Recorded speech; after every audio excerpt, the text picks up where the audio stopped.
రాజకీయాల్లో ప్రత్యర్థులను విమర్శించడానికి వారిని ప్రజల్లో బదనాం చేయడానికి పొలిటికల్ లీడర్స్ రకరకాలుగా పొలిటికల్ గేమ్స్ ఆడుతుంటారు. కొన్ని సిల్లీగా ఉంటే కొన్ని జనాలను ఆలోచింపజేస్తాయి. ఇప్పుడు కాంగ్రెస్ ఆడుతున్న పొలిటికల్ గేమ్ కొత్తేమీ కాదు. గతంలో అనేక పార్టీలు ఆడిన గేమే. కాకపోతే ప్రజలను ఆలోచింపజేస్తుంది. కాంగ్రెస్ పొలిటికల్ గేమ్ చిన్న చితక లీడర్ మీద కాదు, గులాబీ పార్టీ అధినేత అండ్ మాజీ సీఎం కేసీఆర్ మీద.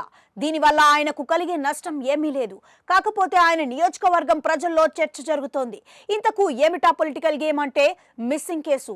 కేసీఆర్ చాలా రోజులుగా కనబడటం లేదని, ఆయన ఎక్కడ ఉన్నాడో వెతికి పట్టుకోవాలని ఆయన నియోజకవర్గమైన గజ్వేల్ కాంగ్రెస్ నాయకులు పోలీసులకు ఫిర్యాదు చేశారు.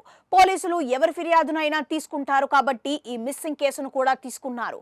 కానీ కేసీఆర్ ఎక్కడ ఉన్నాడో పోలీసులకు తెలుసు, కాంగ్రెస్ నాయకులకు తెలుసు. ఆయన ఎర్రవెల్లిలోని తన ఫామ్ హౌస్ లో ఉన్నాడని రాష్ట్రమంతా తెలుసు.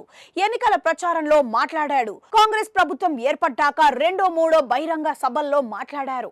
బడ్జెట్ సమావేశాలప్పుడు ఒకేసారి మాత్రమే అసెంబ్లీకి వచ్చారు. ఇక ఆ తర్వాత నుంచి పత్తా లేదు. వరదలొచ్చినా మాట్లాడలేదు.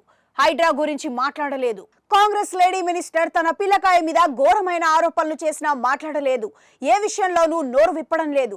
ప్రభుత్వం మీద ఇద్దరు పిల్లకాయలే అంటే కేటీఆర్ అండ్ హరీష్ రావే విమర్శలు, ఆరోపణలు చేస్తూ పోరాటం చేస్తున్నారు. కానీ కేసీఆర్ మాట్లాడితే కదా రేవంత్ రెడ్డికి కూడా మజా వచ్చేది. కేసీఆర్ కూతురు కవిత కూడా తండ్రి బాటలోనే నడుస్తోంది. కాకపోతే ఆమెను మిస్సింగ్ అనలేం. ఎందుకంటే ఆమె ఎమ్మెల్సీ కాబట్టి ఆమెకు నియోజకవర్గం ఉండదు కదా.